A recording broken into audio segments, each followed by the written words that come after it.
बिस्मिल्लाहिर्रहमानिर्रहीम। Dear students, अस्सलाम वालेकुम। आज हम यूनिट नंबर 11 करेंगे, इंफॉर्मेशन हैंडलिंग। तो सबसे पहले हम इसमें डेफिनेशन देखेंगे डाटा की, फिर कलेक्शन ऑफ ए डाटा के हम डाटा कैसे कलेक्ट करते हैं, और फिर इसकी टाइप्स को देखेंगे। और फर्दर हम इसमें मीन मीडियन मॉड से रिलेटेड उसके फॉर्मूले भी देखेंगे, और बाकी उससे क्वेश्चंस भी करेंगे उससे रिलेटेड। इंफॉर्मेशन सबसे पहले हम data, the information is in the form of a numerical figure obtained from any field of study is refer to data. ठीक है जी, कि कोई भी इंफॉर्मेशन आप numerical figure in the form of a numerical figure obtain करते हैं from any field of study is refer to data. तो हमारे पास उसके बाद आता है कलेक्शन ऑफ ए डाटा। क्या होता है? The data may be collected by various means such as, हम इसको कलेक्ट कर सकते हैं directly from the departments concern, के कंसर्न डिपार्टमेंट से हम उसको डायरेक्टली कलेक्ट कर सकते हैं। फिर हम इसको थ्रू क्वेश्चनेयर्स भी इसको कलेक्ट कर सकते हैं। ठीक है जी। क्वेश्चनेयर्स मीन्स कि हम एक क्वेश्चनेयर बना लें खुद से एक पेज के ऊपर, किसी भी जिस फील्ड से रिलेटेड हम उसमें इंफॉर्मेशन चाहते हैं, जिससे एक तो हम उन पेजेस को हम मुख्तलिफ लोगों में डिस्ट्रीब्यूट कर दें, और फिर वो उनसे उनकी राय लें उससे, और उन जितने भी लोगों के ओपिनियन आए हम उसमें से देखें कि हमारे पास वो उन चीज़ों को कलेक्ट करें सबको, और फिर उससे हम इसका एक सलूशन लेके आएँ कि ये चीज़ आ सकती है। इस तरह भी हम उसको कलेक्ट कर सकते हैं डाटा को। और फिर इसका अदर वे है कि through other digital and electronic means. ठीक है, from the paper related to the departments, और थ्रू मीडिया भी कर सकते हैं, जैसे न्यूज़पेपर, मैगजीन्स, टेलीविजन्स। ठीक है। अब टाइप्स ऑफ ए डाटा, उसके बाद टाइप्स ऑफ ए डाटा क्या होती हैं? There are two types of a data, ungroup data and group data. Ungroup data means कोई रॉ डाटा जिसको कहते हैं कि data which is recorded as it's observed, और that is which is not arranged in some order systematically is called ungroup data. For example, the marks of the students written without any ascending or descending order is called ungroup data. फिर उसके बाद group data आता है, when the data is systematically arranged in some groups or classes or with respect to their corresponding frequencies, it is known as group data. और इसकी example ये है कि आप marks of the students written in ascending और descending order is called group data. ठीक है। फिर उसके बाद एक आता है हमारे पास फ्रीक्वेंसी डिस्ट्रीब्यूशन। ठीक है जी। फ्रीक्वेंसी डिस्ट्रीब्यूशन में फ़र्ज़ करें कि हमारे पास कुछ 17 स्टूडेंट्स थे जिनके हमने मार्क्स को कलेक्ट किया, और फिर उनको एक फ्रीक्वेंसी डिस्ट्रीब्यूशन होता गया, अ tabular arrangement of a data into groups or classes with their respective class frequencies is called frequency distribution. तो हमने कुछ 17 स्टूडेंट्स से उनसे डाटा कलेक्ट किया, उनके मार्क्स को कलेक्ट किया, फिर उसके बाद हमने इनको एक इस फॉर्म में रिप्रेजेंट कर दिया। ठीक है, एक tabular arrangement of a data किया। तो उसमें हमने उनको एक क्लास में या क्लासेस में या ग्रुप्स में रख लिया, फिर उसके बाद इसकी फ्रीक्वेंसी में रख लिया। इसमें दो तीन चीज़ें हमने समझनी है कि हमारे पास लोअर लिमिट क्या होती है, अपर लिमिट क्या होती है, size of a class interval क्या होता है, और फिर फ्रीक्वेंसी क्या होती है। उसके समझाने के लिए ये हमने लिया है। ठीक है। और फिर इससे रिलेटेड हम क्वेश्चंस करेंगे आगे एक्सरसाइज में।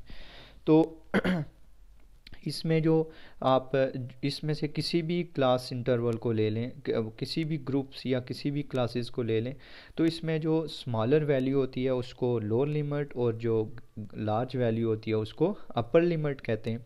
फिर उसके बाद इसमें हमारे पास आता है कि size of a class interval क्या होता है।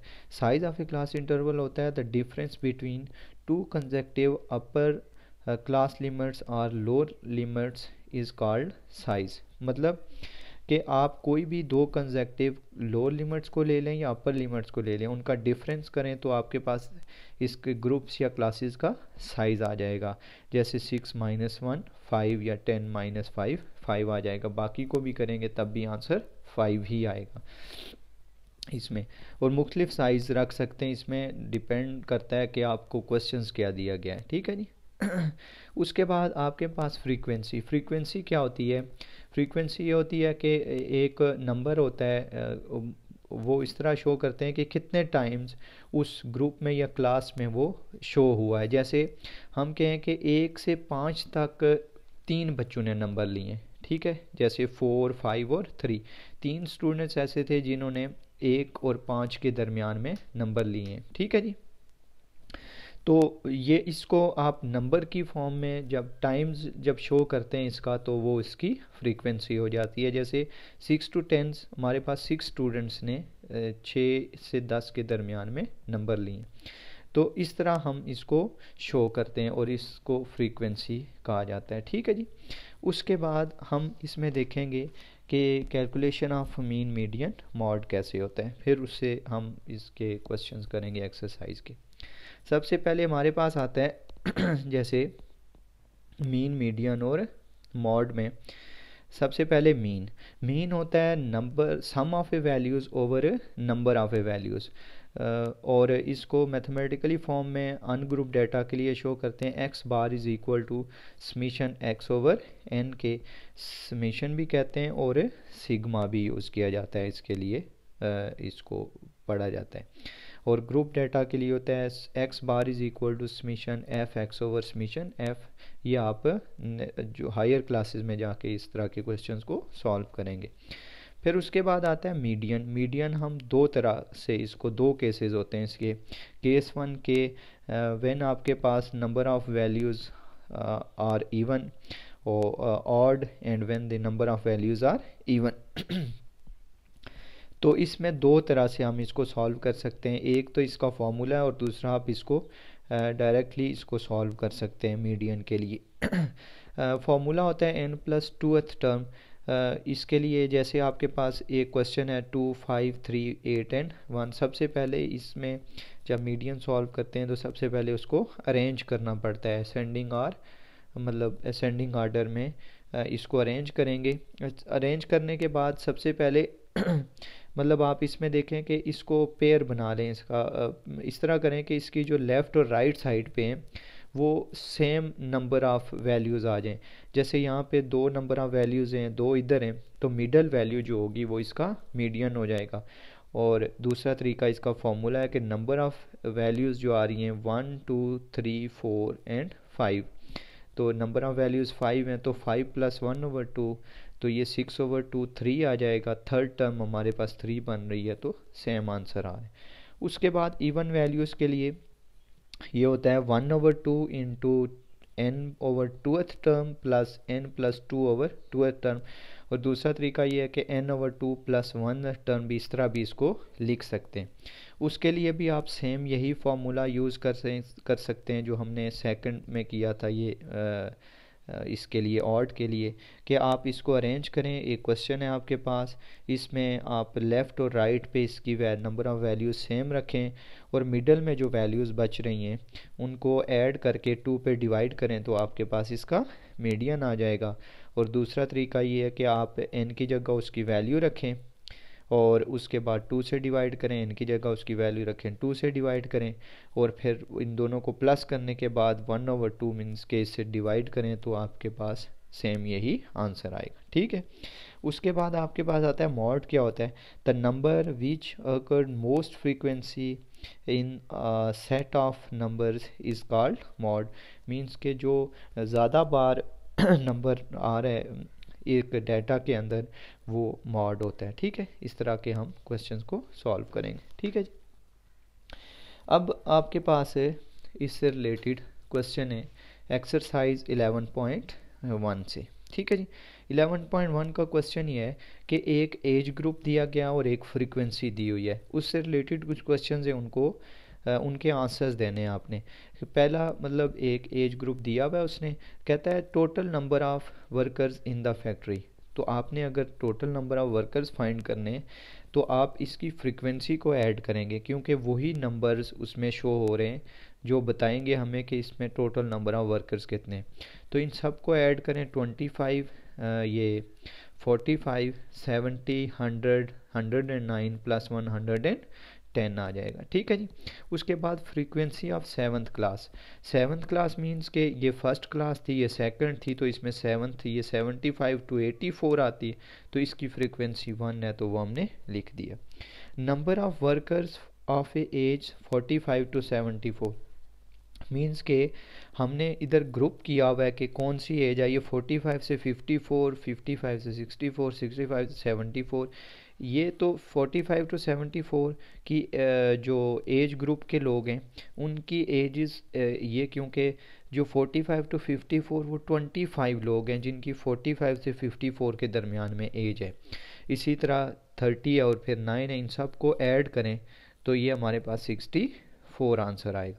Number of workers having age less than 35, मतलब कितने स्टूडेंट्स कितने लोग हैं जिनकी 35 से लेस एज है, तो 35 ये है तो इससे लेस 34 है ना, तो 34 से 15 तक जो स्मॉल वैल्यू है वो 15 है, तो 15 से 34 हम इनको एज देखेंगे कि कितने लोग हैं जिनकी एज 15 to 34 है, तो वो 25। ठीक है। Size of a class of a age group, तो वो आपको बताया कि दो लो कंसेक्टिव लोअर लिमिट्स को या कंसेक्टिव अपर लिमिट्स का डिफरेंस ले लें तो एज है 25 माइनस 15 10, 34 माइनस 24 10, तो ये साइज आ जाएगा। ठीक है। उसके बाद एक क्वेश्चन है इसी एक्सरसाइज का, कहता है कि आपने इसका फ्रीक्वेंसी डिस्ट्रीब्यूशन बनाना है, इसका हमने ड्रा टेबल बनाना है इसका।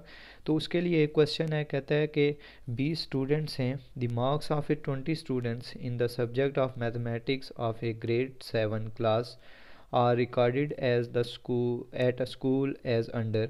ये कुछ उनके मार्क्स थे। ठीक है। आपने ये करना है कि इसमें हमने ये करना है कि group the data taking 10 as the size of the interval.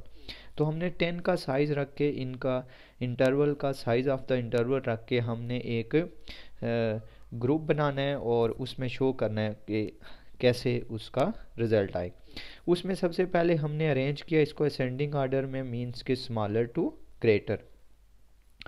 तो इन नंबर्स को अरेंज करने के बाद हमने 10 का साइज़ इंटरवल रख के स्मॉल वैल्यू जो है वो 85 है, तो या तो आप 85 से शुरू कर लें तो वो आगे चली जाएगी 48 से, और उसी हिसाब से या तो आप इसको एक मतलब 85 से लेस भी कोई एक नंबर रख लें, वहाँ से शुरू कर लें। जैसे हम यहाँ से 80 से स्टार्ट कर रहे हैं इसको। ठीक है। तो 80 to 89 10 का डिफरेंस रख रहा, फिर 90 to 99 मतलब नेक्स्ट नंबर 90 आ रहा था, 90 to 99 100 to 9 और 140 to 49 मींस के 49 पे स्टॉप इसलिए करेंगे कि 148 इसमें लास्ट नंबर है। ठीक है। और 49 से आगे रखने की ज़रूरत इसलिए नहीं है कि आगे कोई फ्रीक्वेंसी इसकी आएगी नहीं, क्योंकि इसके दरमियान में कोई नंबर है ही नहीं। तो हमने 80 to 89 देखा कि दो स्टूडेंट्स ऐसे थे जिनके 85 और 89 नंबर्स आ रहे हैं। इस ग्रुप के अंदर दो स्टूडेंट्स हैं जिसके, तो दो स्टूडेंट्स हैं तो इसकी फ्रीक्वेंसी क्या हो जाएगी, 2 हो जाएगी। इसी तरह 90 to 99 में 4 हो जाएगी, 100 to 9 में 2 हो जाएगी और लास्ट पे 140 to 49 में 3 हो जाएगी। हमने इसको शो कर दिया। ठीक है। तो इस तरह हम इनको मतलब इस तरह इसको शो करने का तरीका है कि सबसे पहले आपने उसको अरेंज करना है और फिर उसके बाद इसका जो साइज़ बुक में दिया हुआ है तो वो रखें क्वेश्चन में, अगर नहीं है तो आप अपने एक स्केल रख के उसमें इसको ड्रा कर सकते हैं। अब हम इसमें देखेंगे कि मीन मीडियन मॉड कैसे फाइंड करेंगे। ठीक है जी। तो इसमें सबसे पहले एक्सरसाइज 11.2 में मीन मीडियन मॉड फाइंड करते हैं। फ़र्ज़ करें आपके पास क्वेश्चन है एक 5, 3, 12, 8 एंड 22। ठीक है जी। तो हम इसका मीन मीडियन मॉड फाइंड करते हैं। सबसे पहले मीन फाइंड करते हैं। मीन का फॉर्मूला होता है x bar is equal to sum of values over number of values के। ठीक है जी।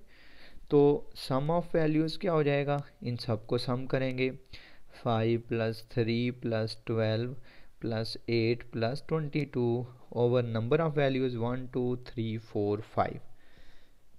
तो x बार आ जाएगा मेरे पास 8 20 28 एंड 22 ऐड करें तो ये 50/5। तो x बार मेरे पास आ जाएगा 10 के।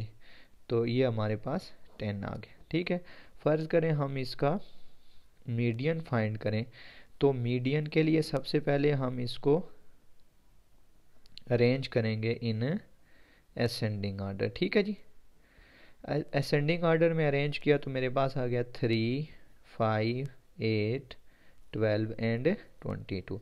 नंबर ऑफ वैल्यूज़ 1 2 3 4 5 तो ऑड है, तो उसके लिए या तो फॉर्मूला यूज़ कर लें या डायरेक्ट इसको 3 5 8 12 एंड 22। दो इधर आ गए, दो इधर आ गए, तो रिमेनिंग 8। तो मेरे पास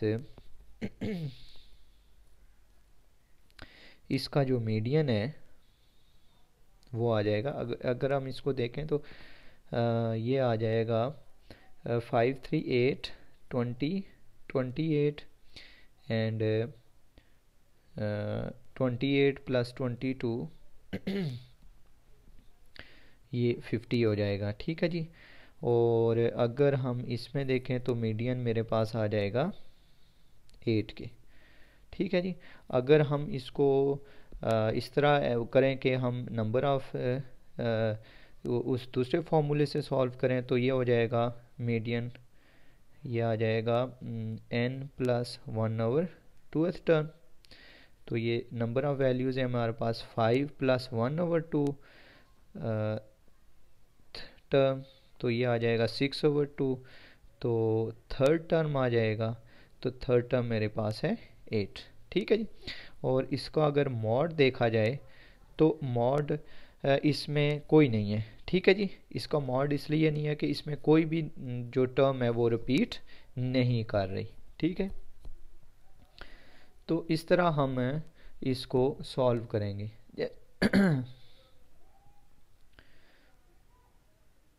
उसके बाद फ़र्ज़ करें कि आपके पास एक और क्वेश्चन है। ये क्वेश्चन है 3 4 4 6 7 5 4 एंड 5। तो इसका सबसे पहले हम मीन फाइंड करेंगे। तो मीन क्या होता है, sum of values over number of values के। तो 3 + 4 + 4 + 6 + 7 + 5 + 4 + 5 डिवाइडेड बाय 2 के। तो ये आ जाएगा 7 11 17 24, सॉरी 2 नहीं लिखना, नंबर ऑफ वैल्यूज़ लिखनी है 2 3 4 5 6 7 एंड 8। इन सब को प्लस करेंगे तो 7 + 4 11 + 6 17 + 24 29 33 एंड 38 डिवाइडेड बाय 8 के। तो ये आ जाएगा मीन। इसको डिवाइड कर लेंगे तो ये हो जाएगा 4, ये 17/4 को डिवाइड करेंगे तो ये आ जाएगा मेरे पास 4 4s are 16, remaining 1 10.2s are 8। तो इसका आंसर हम लिखेंगे 4.225 आ सकता है। अगर आप इसको 25 करेंगे तो ये आ जाए। ठीक है जी। इसी तरह मीडियन के लिए, तो मीडियन के लिए हम इसमें नंबर ऑफ टर्म इस सबसे पहले इसको अरेंज करके लिखेंगे। अरेंज करें आप इसको तो ये आता है जी, सबसे पहले आ जाएगा 3 4 4 5 5 फिर 6 एंड 7 4 आई थिंक 3 टाइम्स है, तो ये आ जाएगा अगेन 4, 1 2 3 4 5 6 7 एंड 8। अरेंज करने के बाद नंबर ऑफ़ जो टर्म्स हैं हमारे पास वो 8 हैं। तो नंबर ऑफ़ वैल्यूज़ अगर 8 है हमारे पास तो इसका मतलब है ये इवन है। तो इसको आप अगर 3 3 कर लें इधर, ठीक है, तो ये दो वैल्यूज़ बच रही हैं 4 एंड 5। अगर आप 4 और 5 को प्लस करें तो मीडियन आ जाएगा। इनको प्लस करना है और 2 पे डिवाइड करना है। तो 4 + 5 9/2, तो 9/2 को आप डिवाइड करें तो 4.4 2s are 8 9, ये 4 2s are 8 1 पॉइंट, उसके बाद 0, ये आ जाएगा आपके पास है 4 2s are 8 रिमेनिंग 2, और फिर 0 लगाएंगे 4 5 तो ये आ जाएगा 2.25। इसी तरह अगर इसका मॉड देखा जाए तो मॉड आएगा मॉड में आप इसमें नंबर लिखे हुए 3 4 4 4 अगेन 5 5 6 एंड 7। तो इसका मॉड क्या हो जाएगा, जो इसमें सबसे ज़्यादा फंक्शन जो है या सबसे ज़्यादा जो टर्म रिपीट कर रही है वो इसका मॉड हो जाएगा। तो मॉड मेरे पास आ जाएगा 4 के, ठीक है। ये मीडियन हो जाएगा ये, और ये मेरे पास मीन आ जाएगा, ठीक है जी। तो ये थे हमारे पास चैप्टर नंबर 11 के कुछ क्वेश्चंस जो हमने सॉल्व किए, ठीक है। आप इस लेक्चर को देखें और फिर उसके बाद इससे रिलेटेड क्वेश्चंस को खुद सॉल्व करने की कोशिश करें। Thank you ji.